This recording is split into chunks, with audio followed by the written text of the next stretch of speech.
आप देख रहे हैं BM न्यूज, जनता की आवाज हमारी पहचान।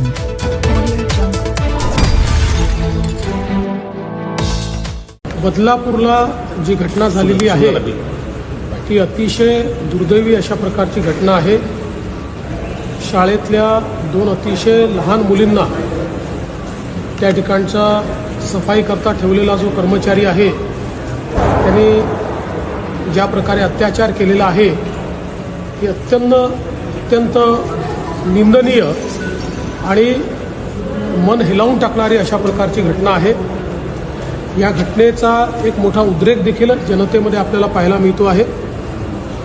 या संदर्भात माननीय मुख्यमंत्र्यांनी देखील याची दखल घेतलेली आहे।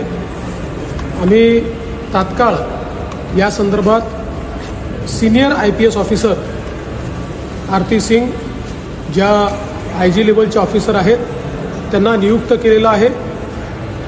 महिला IPS अधिकाऱ्याच्या अंतर्गत ही चौकशी व्हावी अशा प्रकारची भावना याच्या पाठीशी आहे। त्याचप्रमाणे पोलीस आयुक्तालयाच्या अंतर्गत त्या संदर्भात जी काही कारवाई तातडीने केली पाहिजे ती कारवाई देखील केली जाते आहे। या संदर्भात तात्काळ चार्जशीट दाखल केली जाईल अशा प्रकारचे निर्देश देखील देण्यात आलेले आहेत।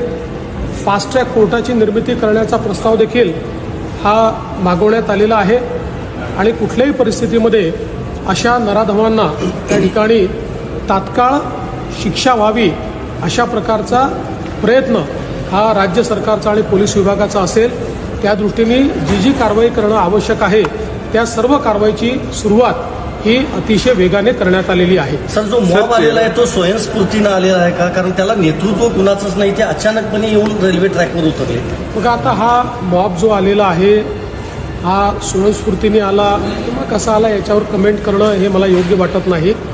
उद्रेक भावनांचा असू शकतो, पण त्या ठिकाणी जी काही मागणी होती आहे की तात्काळ फाशी द्या, तर मला असं वाटतं की कायद्यानुसार जे अत्यंत तातडीनं आपल्याला करता येईल ते करण्याचा प्रयत्न राज्य सरकारच्या वतीनं केला जातो आहे।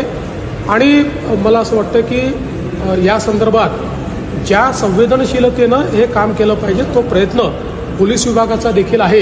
त्यामुळे कुठल्याही प्रकारे दंगा होऊ नये हा मात्र प्रयत्न करणं हे गरजेचं आहे। पण ही घटना 13 ऑगस्टला घडली आणि आता इतका उशीर झालेला आहे, या सगळ्यामध्ये कारवाई करायला असं वाटत नाही? ही कारवाई ती घटना उघडकीस आल्यानंतर तात्काळ झालेली आहे। तथापि त्याच्यामध्ये जाणीवपूर्वक कोणी कुठली दिरंगाई केली आहे का, कोणी लपवून ठेवलं आहे का, या संदर्भातही चौकशी ही जी काही SIT आपण केली आहे ती करेल। किती दिवसांमध्ये ही चौकशी? याही संदर्भात चौकशी करून जर कुठल्याही पद्धतीनं अशा प्रकारे दिरंगाई केली असेल, जाणीवपूर्वक बसवून ठेवलं असेल, जाणीवपूर्वक FIR लॉन्च करायला उशीर केला असेल, असं काही असलं तर त्या अधिकाऱ्यांवर अतिशय कडक कारवाई केली जाईल। टाइम बाउंड असणार आहे की इन्क्वायरी तर फार फास्ट करण्यात येईल, कारण आम्हाला या संदर्भात तात्काळ त्याची चार्जशीट दाखल करून फास्ट ट्रॅक कोर्टात ही केस सुरू करायची। सुप्रिया सुळेंनी तुमच्या राजीनाम्याची मागणी केली, त्यांनी म्हटलं मुख्यमंत्र्यांनी, गृहमंत्री आणि शिक्षण मंत्र्यांचा राजीनामा घेतला पाहिजे। असं आहे की मला एका गोष्टीचं दुर्दैव वाटतं की विरोधी पक्ष अशा गंभीर घटनांमध्येही केवळ राजकीय पोळी भाजण्याचा प्रयत्न करतात। संवेदनाहीन, ज्यांच्या संवेदना बोथट झाल्या आहेत अशा प्रकारचा विरोधी पक्ष आहे असं मला वाटतं। कारण किमान ज्यावेळेस अशा घटना घडतात त्यावेळी ते राजकारण करायचं नसतं, पण निव्वळ राजकारण, यांच्या मनामध्ये दुसरं काही नाही, यांच्या मनात केवळ राजकारण आहे।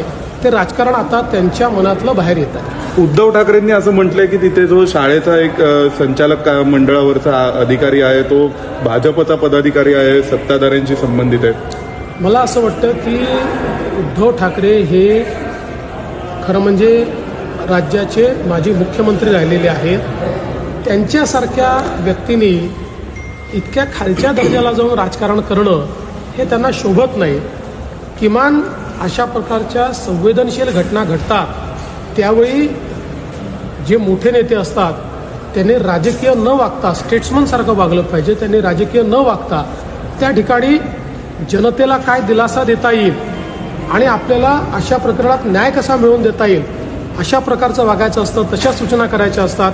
पण जसं मी सांगितलं, सुप्रियाताई असो किंवा उद्धवजी असो यांना केवळ राजकारण करायचं आहे, त्यांना जनतेशी काही घेणं देणं नाही. सना मलिक यांची जी निवड झाली सर, त्याबद्दल काय भाजपमध्ये नाराजी आहे का?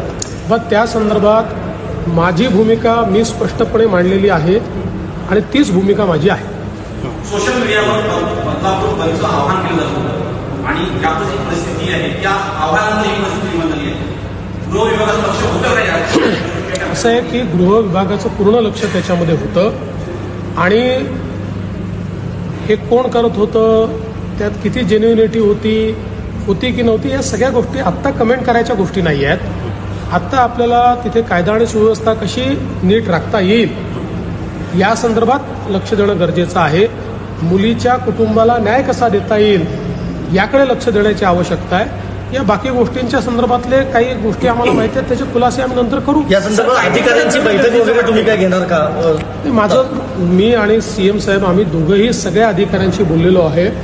त्याचा कुठल्या ट्रॅकवरती न्यायची, किती फास्ट ते करायचं या संदर्भात सगळी सेन्सिटिव्हिटी त्यातली जी आहे, संवेदनशीलता आहे, त्यानुसार कारवाईचे आदेश देण्यात आले. तुम्ही दिल्लीमध्ये आलात, दिल्लीमध्ये आज काय दिल्लीमध्ये काय महत्वाचे काय?